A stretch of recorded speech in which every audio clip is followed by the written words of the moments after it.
Nossa. Bom dia, Pai do Senhor. Hoje é dia 6 de fevereiro de 2025. Hoje é uma quinta-feira, né? Quem vos fala aqui é a missionária Nadir Albano. Estamos começando mais um momento, João 3,30, que ele cresça, que eu diminua. Como de costume, vamos estar orando e logo em seguida vamos estar passando por a preciosa palavra do Senhor. Amém? Deus, meu Pai, em nome de Jesus, nessa noite, na sua santa palavra, pedindo perdão na sua santa presença, pedindo perdão pelas minhas falhas, pelos meus pecados que são inúmeros.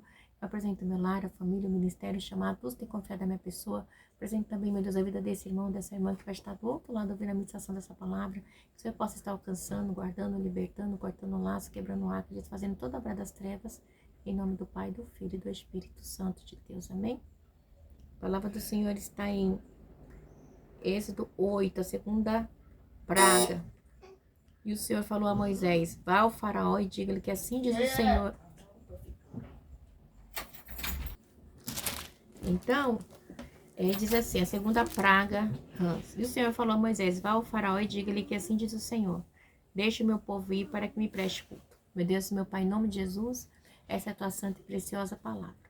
Nessa hora eu te peço, no momento de João 3,30, que eu diminua, que o Senhor cresça, que eu não fale aquilo que eu quero, somente aquilo que tem para falar aos nossos corações. Em nome do Pai, do Filho e do Espírito Santo de Deus. Amém? A palavra do Senhor diz, né, que a segunda praga é das rãs, né? O Senhor falou a Moisés: vá ao faraó e diga-lhe assim, deixe o meu povo ir para que me prestem culto.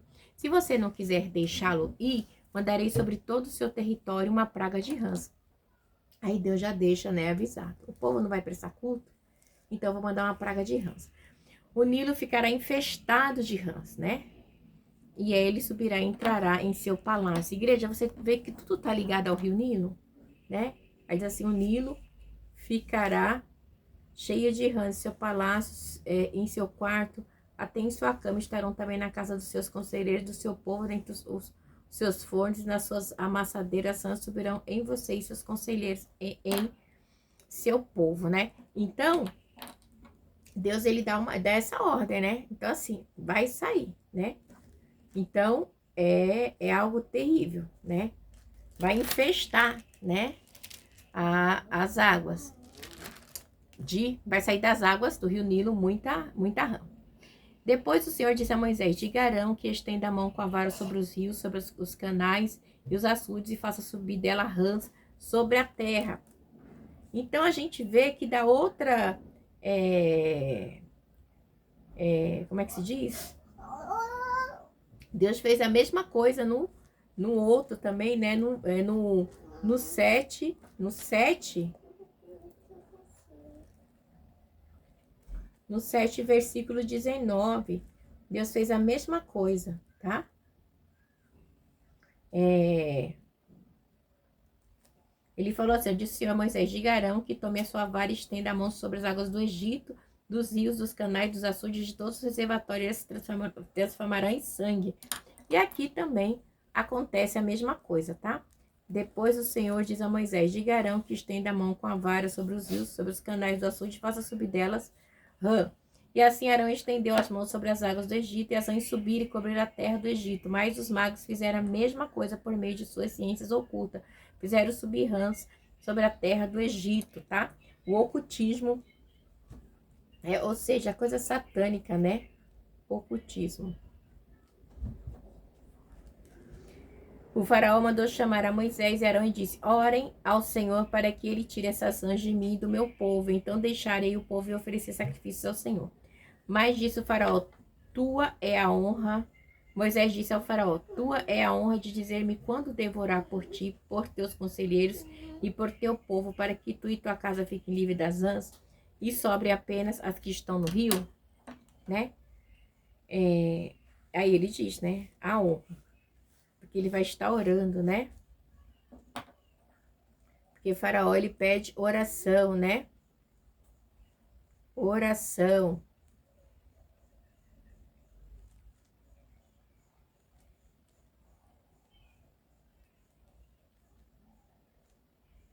Então o faraó pede para orar por ele, né? Porque ele sabia que era só Deus. Amanhã disse no 10. Amanhã disse o faraó: Moisés respondeu: será como tu dizes, para que saibas que não há ninguém como o Senhor, o nosso Deus. As rãs deixarão a ti, a tua casa, os teus conselheiros, o teu povo e sobrarão apenas as rãs que estão no rio. Depois que Moisés e Arão saíram da presença do faraó, Moisés clamou ao Senhor por causa das rãs que enviara sobre faraó. Então Moisés ele vai orar, né? E Deus ele tira ali aquelas rãs. E o Senhor atendeu o pedido de Moisés e morreram as rãs que estavam nas casas, nos pátios, nos campos. Imagine o fedor que não era igreja. E foram ajuntadas em montões e por isso a terra cheirou mal. Olha só, por isso a terra cheirou mal. Pensa o cheiro de bicho podre, né? Mas quando o faraó percebeu que houve alívio, obstinou-se em seu coração e não deu mais ouvidos a Moisés e Arão, conforme o Senhor tinha dito, né? Então endurece o coração de novo e lá vem a terceira praga. Jesus. A terceira praga é a praga dos piolhos, tá bom? Então o Senhor disse a Moisés: diga a Arão que estenda a vara, fira o pó da terra e o pó se transforma em piolhos por toda a terra do Egito. Assim fizeram, e quando Arão estendeu a mão com a vara, feriu o pó da terra e surgiram piolhos nos homens, nos animais, e todo o pó da terra do Egito transformou-se em piolho. Né? Então era todo. Mas quando os magos tentaram fazer surgir piolhos por meio das suas ciências ocultas, não conseguiram, e os piolhos infestavam os homens e os animais. Então, ó, tá vendo? Mas quando os magos não conseguiram ocultismo, tá bom? Eles tentaram imitar as coisas de Deus, os magos não conseguiram, porque tem coisas que é só para Deus. Não adianta, tá bom?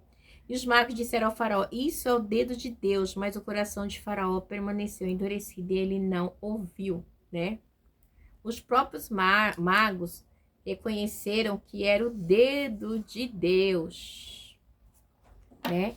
Mas faraó, ele não reconheceu, tá?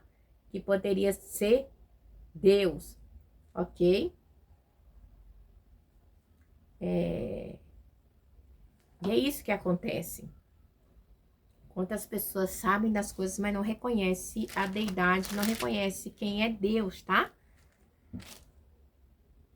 Então, mas só que Deus já tinha dito, né, que ele ia pesar a mão, que ele ia colocar a mão, né, sobre o povo do Egito, sobre o faraó. A gente vê aqui no capítulo 7, diz assim, ó, no 7, versículo 3. Eu, porém, farei o coração do faraó resistir, embora multiplique meus sinais e maravilhas no Egito. No 4, ele não os ouvirá, então porei a minha mão, ok, sobre o Egito e com poderosos atos de juízos tirarei do Egito o meu exército do meu povo, os israelitas. Então, Deus falando, né, da mão dele aqui, né? E os magos acham que é o dedo de Deus. Ai, né? E no versículo 8, 17 e 18, os magos dizem que é o dedo de Deus. Mas não é o dedo de Deus, é a mão de Deus, né? É a mão de Deus sobre o povo do Egito, né? Então a gente vê que... Então a gente vê, né, que Deus, ele põe a mão, né? Ele pesou a mão dele. Aí diz assim, a quarta praga das moscas. Mas, igreja, a gente vê também, né, que aí eu vou abrir um aspa aqui, né, pra gente ver que na segunda praga ali, que saía aquelas rãs do Nilo, que depois Moisés orou e Deus, né, Faraó pediu para Moisés orar, e Moisés ora, e aí acaba, e depois fica aquele cheiro, aquele mau cheiro. Pensa, igreja, o mau cheiro do sangue, depois o mau cheiro das rãs, o fedor que não era suportável naquele lugar, né?